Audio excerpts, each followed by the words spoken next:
You asked for it, you got it. William Douglas Co. build video. So about a year ago, I designed this floating shelf. I wanted it to be modular. I wanted you to be able to add on to it. This is the start of it.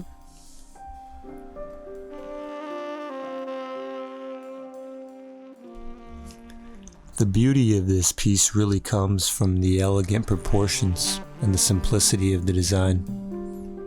It's also pretty easy to make. Here's how we did it.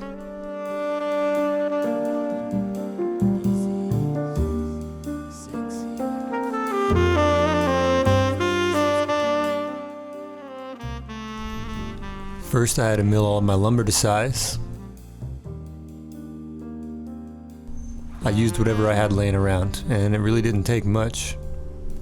The build consists of only 3 main components: shelves, runners, and bent laminations. The milling process is always the same as you see here. I cross-cut to rough size, I joint a face, I joint an edge, and then I plane to thickness. The shelves were larger than my jointer could handle, so I used this jig to make easy work of a 10-inch board.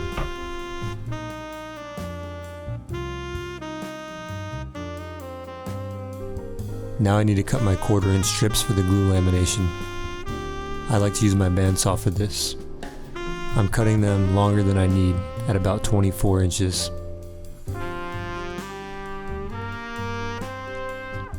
I then used that same planer jig to plane the strips down to roughly 1/8 inch.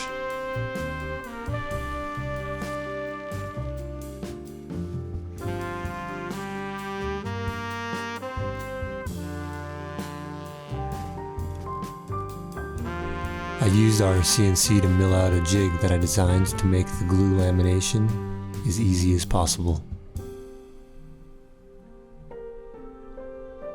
This can easily be done with some patience and a drill press.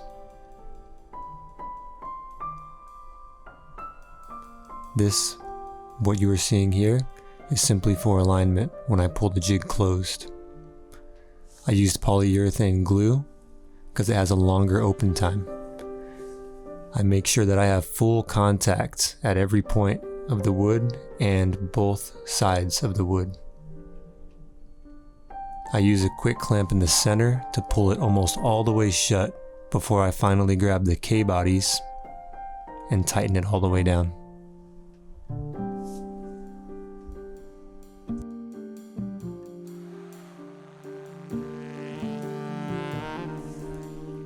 Now that our jig is all clamped and our glue lamination is in the form, we'll let that rest overnight.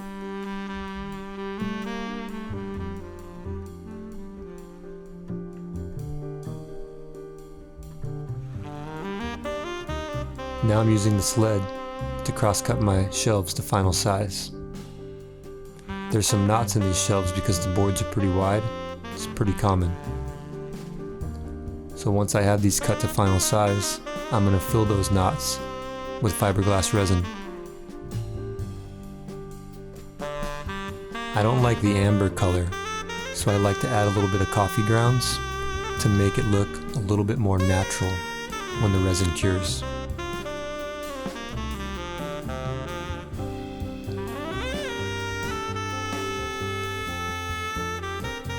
While the fiberglass cures and the bent lamination sits in clamps, I'll move on to the runners.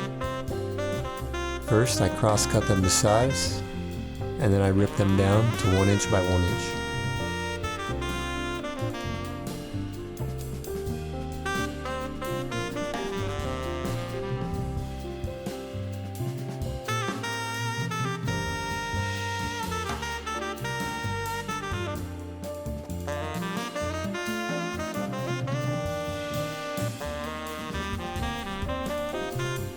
The shelves will attach to the runners using half-lap joinery and a bolt. After I mark my data locations, I cut them on the table saw with the data stack.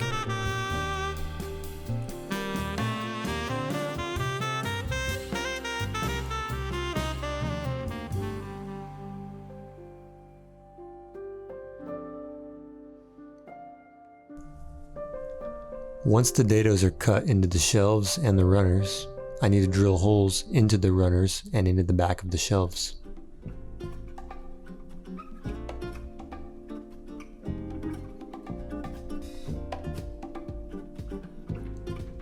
I use a drill guide for this to ensure that I'm going down at a straight 90-degree angle.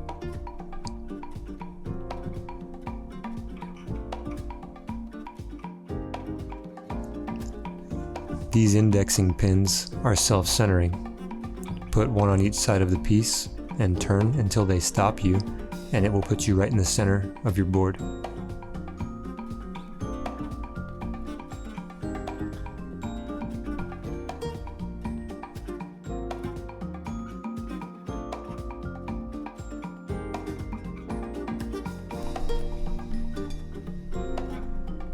Once the hole is drilled into the shelf, I can tap the walnut. Here's a fun fact. Did you know that tapping most hardwoods is actually as strong or stronger than using brass wood inserts? Save time, money, and alignment headaches. Ditch the wood insert, just tap the hardwood. We want the hole in the runner to have a slightly larger hole so that the bolt only grabs threads in the shelf and not in the runner. We also want the hole in the runner to be countersunk so that the screw will sit flush with the surface. I leave the runner about an 1/8 inch proud of the shelf to help with any deviations that might be in the drywall that would keep the runners from mounting flush. So I just pulled the bent laminations out of the form and I'm ready to cut off the excess with the miter saw. Now I can carefully joint one side to get us back to 0 before moving to the table saw.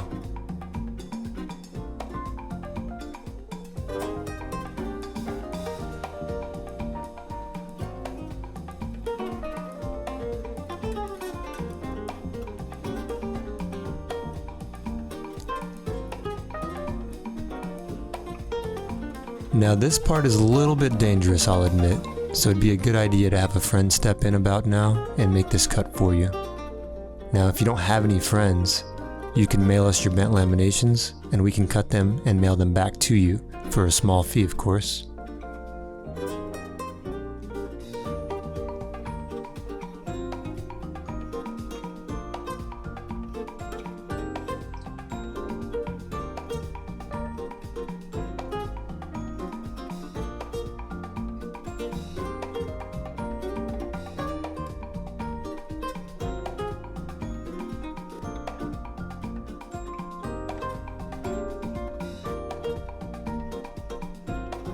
With the bent lamination in place, I can mark the final cross cut and bring them back to the sled to cut them to size.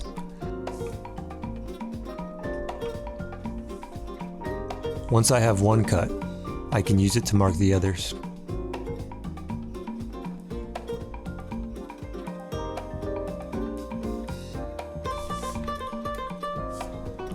I use an adjustable square to mark the location for my little sandwich clip.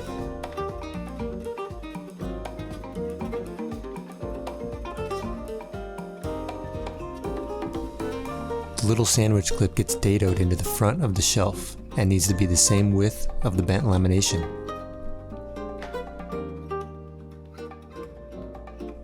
Now this would be a lot faster if I would have switched to a dado stack, but I didn't want to.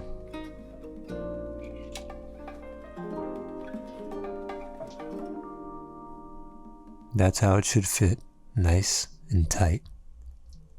Now I'm setting the blade height to cut through one lamination for a small dado that needs to be put into the sandwich clip.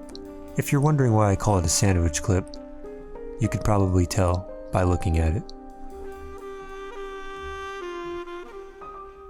It's the opposite of a s'mores.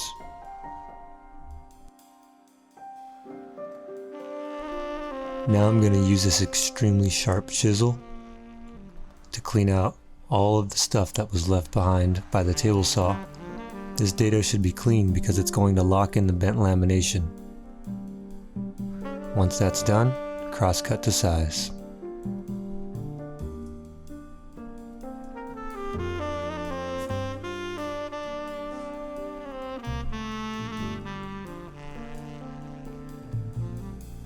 When I have accomplished a tight fit, I use Quick and Thick to glue in the clips to the shelves.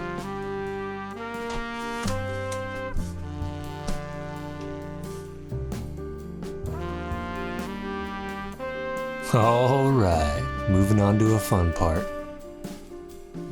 We're going to be using a brass rod to index and hold the tension of the bent lamination. I marked the holes about 1 inch up from the bottom and used my marking gauge to find center. I want to drill the hole through the bent lamination and the runner simultaneously, so I'll use this blue tape to get everything aligned before going to the drill press. As you can see here, I am drilling a hole for the brass rod. For the sake of terminology, we can call this the brass hole. And for the sake of the brass hole, I'll only be inserting my rod about 1/3 of the way in. With the brass hole drilled, I can now mark the length for my rod. I'd like this to stand proud of the lamination, so I mark the rod about 1/4 inch above the surface. Now I need to make a jig that can be used to cut my rods to equal sizes. Here's what I came up with. I found this piece of wood laying in the back of an alley near a dumpster. We decided to use it because it already had a hole drilled in it, the exact size we needed. So after polishing my rod and putting a nice chamfer on it, we could put the rod into the hole. Use a grinder and a cutoff wheel.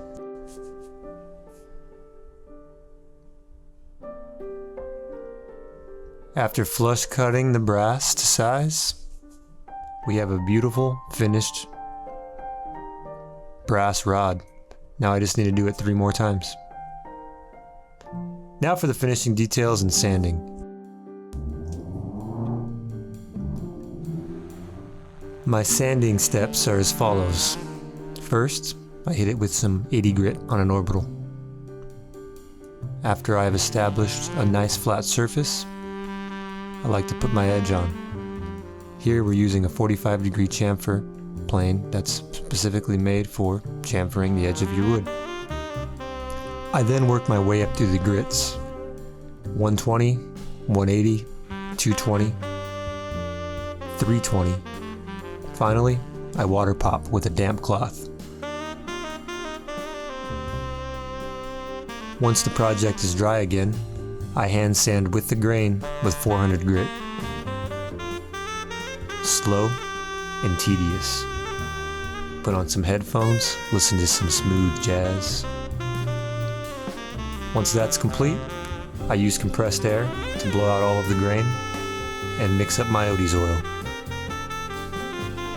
When I've created a project that's small and I'm very proud of, I use Odie's. If it's something a little bit larger, I tend to use something like Rubio Monocoat and Osmo.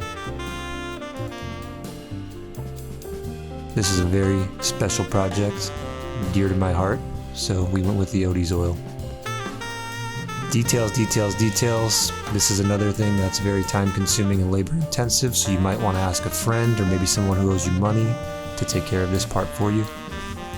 But once it's complete, you can assemble the shelf, remove the bent laminations, and drill the holes for the mounting hardware.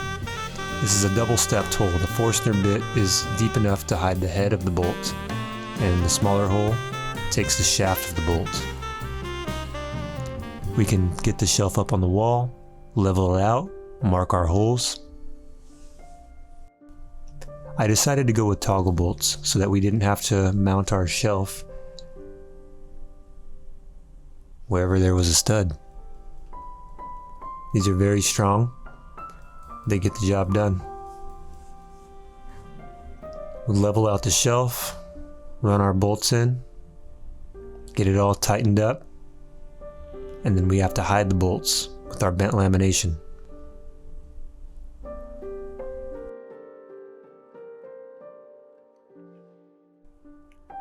Well, there you have it. Make yourself a shelf, take a selfie, and tag us in your shelfie. Free drawings are available on our website to help guide you through this. Don't forget, Our next Meet Your Maker event is January 9th on a Sunday. Bourbon Moth is coming here to meet the community.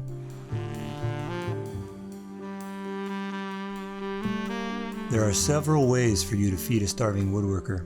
You can buy a shirt from us, sign up for a class, sign up for our Patreon. Hell, you can even hit up our Amazon affiliate links. Whatever way you choose to support us is greatly appreciated.